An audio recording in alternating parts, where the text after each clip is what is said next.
ರಸ್ತೆಯಲ್ಲಿ ನೂರಾರು ಲಾರಿಗಳು ದೊಡ್ಡ ಲಾರಿಗಳು ಓಡಾಡ್ತಾ ಇದ್ದಾವೆ. ಸಾರ್ವಜನಿಕರಿಗೆಲ್ಲ ತುಂಬ ತೊಂದರೆ ಆಗ್ತಾ ಇದೆ. ಇಲ್ಲಿ ಓಡಾಡೋ ಲಾರಿಗಳಿಂದ ಅಕ್ಕಪಕ್ಕ ಇರುವಂಥ ಸಾರ್ವಜನಿಕರ ಮನೆಗಳಲ್ಲಿ ಧೂಳಿಸಿ ಅನೇಕ ಕಾಯಿಲೆಗಳು ಬರ್ತಾ ಇದ್ದಾವೆ. ರಸ್ತೆಯಲ್ಲಿ ಓಡಾಡುವಂಥ ವಿದ್ಯಾರ್ಥಿ ಮಕ್ಕಳುಗಳು ಅಪಘಾತ ಸಂದರ್ಭಗಳು ಕಾಣ್ಬೋದು. ಹೀಗಾಗಿ ಇದನ್ನು ತಡೆಗಟ್ಟೆ ಇದನ್ನು ರಸ್ತೆನ ಅಂದರೆ ಇದು ಸಾರ್ವಜನಿಕರಿಗೆ ತೊಂದರೆ ಆದಂಗೆ ಹಿತಾಸಕ್ತಿಯನ್ನು ಕಾಪಾಡಬೇಕು. ಎಲ್ಲಿಂದ ಎಲ್ಲಿಗೆ ಸಮಸ್ಯೆ ಆಗಿದೆ ರಸ್ತೆ ನಿಮ್ಮದು?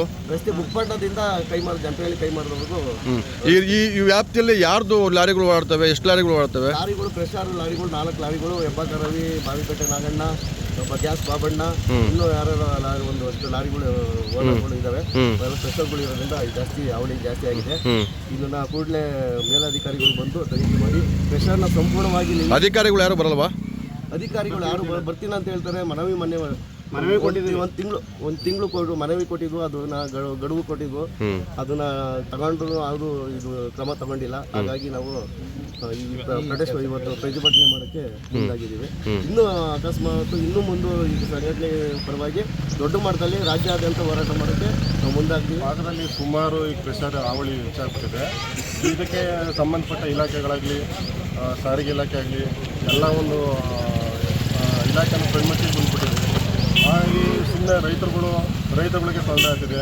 ಆಟೋ ಡ್ರೈವರ್ಗಳಿಗಾಗಲಿ, ಯಾವುದೋ ಒಂದು ಎಮರ್ಜೆನ್ಸಿ ಆಂಬುಲೆನ್ಸ್ಗಾಗಲಿ, ಎಲ್ಲ ಒಂದು ವಿದ್ಯಾರ್ಥಿಗಳಿಗಾಗಲಿ ಬೆಳಗ್ಗೆ ಎದ್ದರೆ ಈ ರೋಡಲ್ಲಿ ಪ್ರತಿದಿನ ಸಾವು ನೋವುಗಳನ್ನ ಸಂಭವಿಸ್ತಾ ಇದ್ದಾವೆ. ಹೀಗಾಗಿ ನಮ್ಮ ಸಂಘಟನೆ ಬೇಜಾನ್ ಹೋರಾಟಗಳನ್ನ ಮಾಡ್ಕೊಂಡ್ಬಂದಿದೆ. ಹಾಗಾಗಿ ಆಟೋ ಚಾಲಕರೆಲ್ಲ ಕೈ ಜೋಡಿಸಿದ್ದಾರೆ. ಇದೇ ರೀತಿ ಮುಂದುವರೆದ್ರೆ ನಮ್ಮ ಸಂಘಟನೆ ಈ ರೋಡ್ ಆಗೋವರೆಗೂ ಬಿಡೋದಿಲ್ಲ. ಹಾಗಾಗಿ ಎಲ್ಲರೂ ಅಷ್ಟೇ ಸಾರ್ವಜನಿಕರ ಬೆಂಬಲ ಗೆದ್ದೇ ಇರುತ್ತೆ. ಪ್ರತಿಯೊಂದು ಒಳ್ಳೆ ಕೆಲಸಕ್ಕೆ ಏನು ಇದ್ದು ಕಾಣಿಸ್ತಾ ಇಲ್ಲ, ಅಷ್ಟು ಪ್ರಾಬ್ಲಮ್ ಆಗಿದೆ. ಇದು ಬಗ್ಗೆ ನಾವು ಮಾಹಿತಿ ತಾಲೂಕು ಆಫೀಸರ್ ಕೊಟ್ಟರು, ಏನೋ ಇದುವರೆಗೂ ಮಾಹಿತಿ ಇಲ್ಲ. ಏನೇ ಒಬ್ಬರು ಈ ಸತ್ರು ಒಬ್ಬರು ಬಂದಲ್ಲ ನೋಡ್ತಾರೆ, ಸುಳ್ಳು ಹೋಗ್ತಾರೆ, ಬಿದ್ದರೆ ಇದ್ದ ಹೇಳ್ತಾರೆ ಹೋಗ್ತಾರೆ. ಬಟ್ ಸಾಯ್ತಾರೆ ಬಂದು ಸಾರ್ವಜನಿಕರು. ಈ ಮಾಲೀಕರು ಬರ್ತಾರೆ, ಎಷ್ಟು ಗಾಡಿ ಅಂತ ಗೊತ್ತಾಗಲ್ಲ. ಒಂದು ನಿಮಿಷ ಟೈಮ್ ಇರಲ್ಲ ಇಲ್ಲಿ. ಆ ಥರ ಲಾರಿಗಳು ಟ್ರಾಕ್ಟರ್ಗಳು ಓಡ್ತಾ ಇರ್ತವೆ, ಲೋಡ್ ಬರ್ತಾ ಇರುತ್ತೆ, ಲೋಡ್ ಹೋಗ್ತಾ ಇರುತ್ತೆ. ಬಟ್ ಇದ್ರ ಬಗ್ಗೆ ಕೇಳೋಂತ ಹೋಗೋದ್ರೆ ಯಾರೂ ರೆಸ್ಪಾನ್ಸು ಮಾಡಲ್ಲ.